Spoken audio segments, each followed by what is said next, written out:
Thanks, Veronica. Good morning, everyone. Let's talk about oysters. It's made me hungry. So it's great, isn't it, coming to an event like this where you're able to look back over the last year or so and really celebrate some of the good things that have happened there. So well done to all of the award winners from last night. It's also a good opportunity to get some space as well and to look forward to the coming years and the challenges that there might be and opportunities as well. And it can be a bit of a kind of an opportunity perhaps to think about, well, what's it going to be like in 10 years' time? It's very easy to try and set out what it's going to be like and then sort of trying to work towards that future that you've set out. I'm not sure whether that's a great idea, because if we went back 10 years to a time before we had iPhones in our pockets, to a time when on the high street we didn't have quite so many of the international entrants that we have now, and to a time when we used to shop like this, I'm not sure that we would have headed forward to now and predicted a time when the iPhone in our pocket would be the thing that actually drove our lives, let alone our shopping, that we'd be talking about driving driverless cars seriously, and that we'd be thinking about delivering things by drones. So I think that to look forward to 2027 and try and predict it is futile.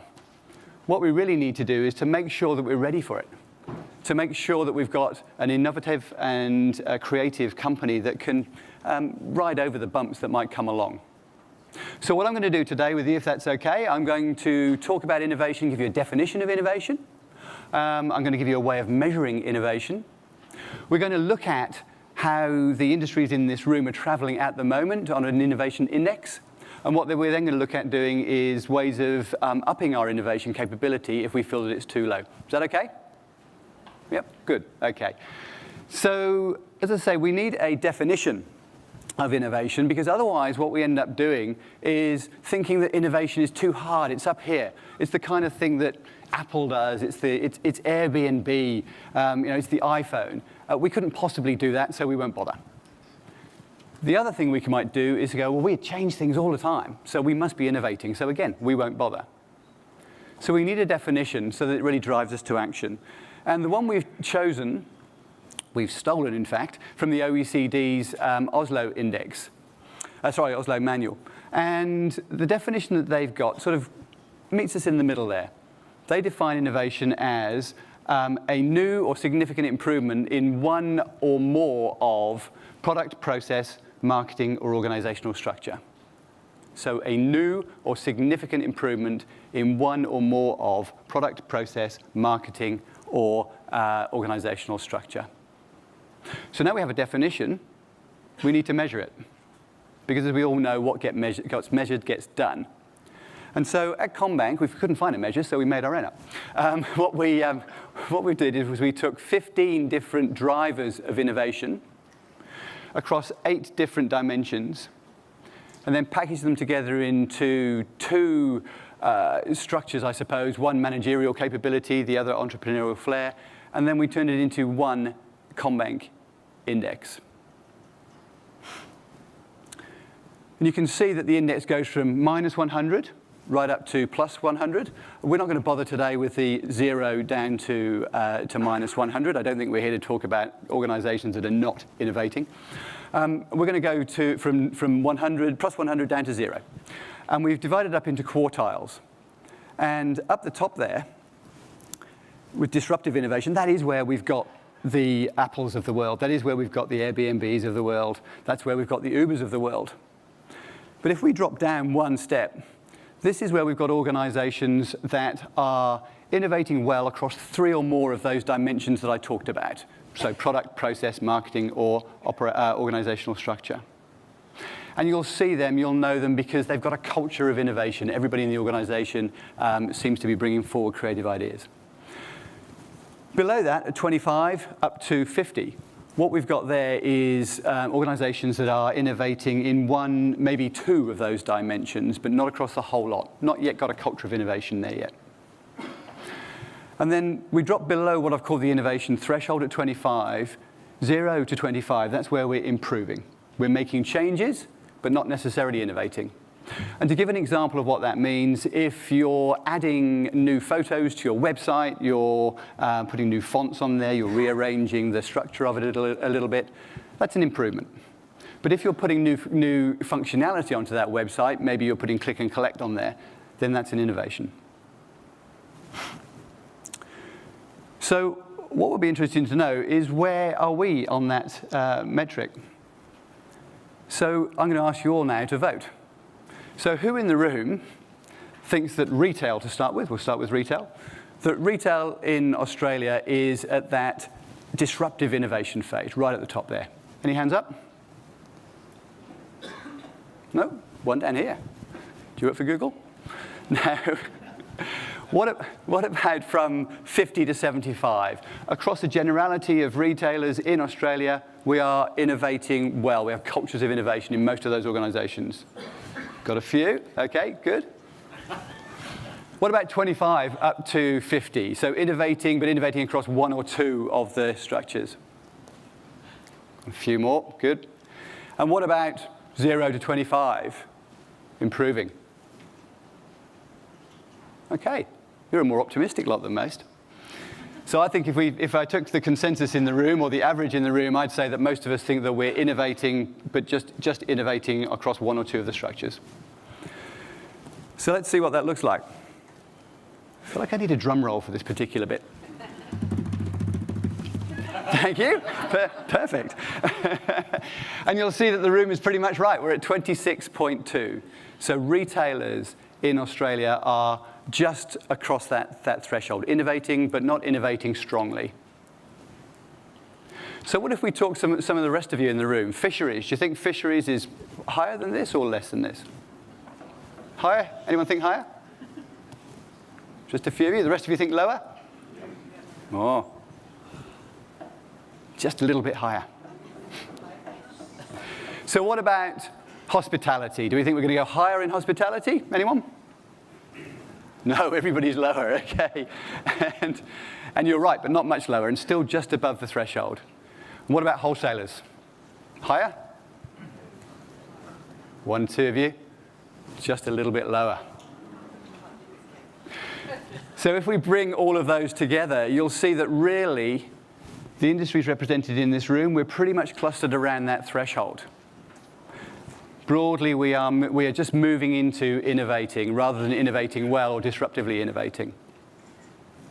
Now, the thing here is that we've got some people coming into our market who are disruptors. They're up the top there. And it isn't really just limited to these guys either. So if we're running around about the threshold and others are running higher than that, and we're looking 10 years out, you can imagine the difference that innovation capability is going to make over a 10-year period. So what I'll share with you now is some ways that we found from our data, looking at 2,000 companies across Australia. 200 of those were retailers, smaller in those other industries that we've talked about. But look at ways that we can improve our innovation. So if we're improving, we want to move to innovating, what can we do? And for retail, the first thing you can do is look to benefit from changes in the market or in technology. And the important thing here is look. It's not just sort of wait for it to happen to you. It's to go and look. So well done, everybody in the room, because that's pretty much what you're doing today. Get out there and find out about what's happening. And interestingly, this is the highest one for retail. For most other industries, it doesn't matter. And I put that down to the fact that retail is quite a vibrant industry, and you do need to keep up. The next one for retail would be run experiments. Those companies in our review that were innovating ran many more experiments, test and learns, than those who are just improving. And the next one is to be okay with failure in those test and learns, as long as you learn from them. And then finally, adapting your products and services to the market. Now, I have to say that when I look at all of these four, these were 4 of those 15 drivers that I talked about earlier on. When we look at all of those 4, they're things that, compared to other industries, retailers do better. So if you're looking to move from improving to innovating, it's really about digging into your DNA and just pumping that up a little bit. Now let's have a look at some of those other industries. So when it comes to wholesale, the main difference between wholesalers who were innovating and those that were improving was really expecting your teams, your employees, to come up with creative ideas. When it comes to fisheries, the main thing was really around that sort of taking risks, learning from failure. That was the difference between innovating and improving. And when it comes to hospitality, the important thing here starts at the recruitment stage. The thing here is all about making sure that you pick people who have creativity and innovation in their DNA so they bring it into the organization. Now that's if we're looking to move from improving to innovating. What if we're innovating, but we want to actually lift up into that third quartile that we've got, innovating well, innovating across 3 or 4 of those dimensions that I talked about? Well, this chart here shows you the 4 drivers of innovation that are different between those that innovate across 3 or 4 categories and those that only innovate across 1. The yellow in here is the difference. So you can see it's quite a big difference. I'll take you to the second one first, and that's about focusing on just 1 or 2 things to do well. Now that might sound wrong when we've talked about doing lots of experiments in the first case, but what that means is once you've decided on the experiments which ones you're going to do, it's picking those up and really driving into them, running with them hard. The other 3 that we've got here are all about your employees. So encouraging your employees to ask challenging questions, engaging in brainstorming with your employees, getting your employees out there in front of your customers so that they come up with ideas. And this is really the crux of those who are innovating well across those 3 or 4 different dimensions, is that it's now in the company's DNA, it's a culture that you've got. It's not just 1 or 2 things. And when you get to this stage, it can't really be driven by the 1 or 2 people at the top. It's got to be driven by everyone. What's the point? This graph shows the answer to a question that we had when we looked at those people who are innovating well, and we said, how much do you make from each of your innovations? They came up with much larger values than those who were just innovating across 1 or 2 of those categories, and certainly a lot more than those who weren't innovating at all. And what does this look like in real life? Well, this is Angus Harris, and Very nice. There we are. Proud mum over here. So when Angus isn't juggling fruit, what he's doing is being co-CEO of Harris Farms. Now, Harris Farms, for those of you who don't know, you'll probably learn a lot more about it in a moment, but runs about 25 stores now here in New South Wales. Started out in the early 70s selling fruit and veg. And Angus will tell you that in the first few years, it was all about improving. So it was all about getting the layout right. It was getting the right stock in and so on. So we were down in that sort of 0 to 25 level to start with. But then after a while, the team noticed that there was a change, there was a trend happening, and that trend was towards people wanting fresh local produce and specialist groceries. And so that's when the sort of test and learn came to bring in new stock into the stores to see how that flew. And this is a classic example of moving from improving to innovating. It's looking for trends in the market and reacting to them. It's changing your stock according to your experience. It's about having test and learns and not being worried about failing. But things haven't stopped there. So we've got another one there. A co-opetition within is something that Harris Farms has started more recently, and that is bringing third parties into the stores so that there is healthy competition, if you like, within their store. And that they see as a win-win for everybody in the organization. And that, remember, is talking about organizational structure. And that's the one thing that most often retailers aren't good at focusing on when it comes to innovation. But it doesn't stop there. If you've been into one of the stores, you'll see imperfect picks. So you'll see fruit and veg that maybe isn't the shape that we've become accustomed to, but still tastes absolutely fantastic when you get it home. So imperfect picks came about as a recommendation from one of the staff.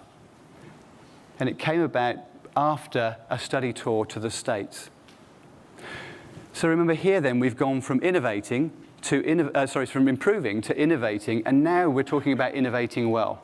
We're talking about that culture of innovation where staff put ideas up. We're talking about changing your operating model. We're talking about changing the way that we're marketing. So I really think that Harris Farms is a great example of an organization that has moved up and continues to move up through that innovation index. And I have to say that it was a complete fluke. I didn't know that Catherine was going to be on the, on the panel today. Did I do okay? So, I honestly don't know what's going to happen in 10 years' time. But what I do know is that if you have a more creative and innovative organization, you are more likely to ride out the bumps that there are along the way, more likely to be thriving when you get to 2027. So my challenge to you really is when you get back to the office or on board the ship on Monday or Tuesday of next week, start thinking about one of those drivers, the driver that makes most sense to you, and really look into it for the next couple of months and think about how you can work on it. And in that way, you'll start to close that innovation gap between the industries in this room and those that are coming in at a much higher level. Thank you.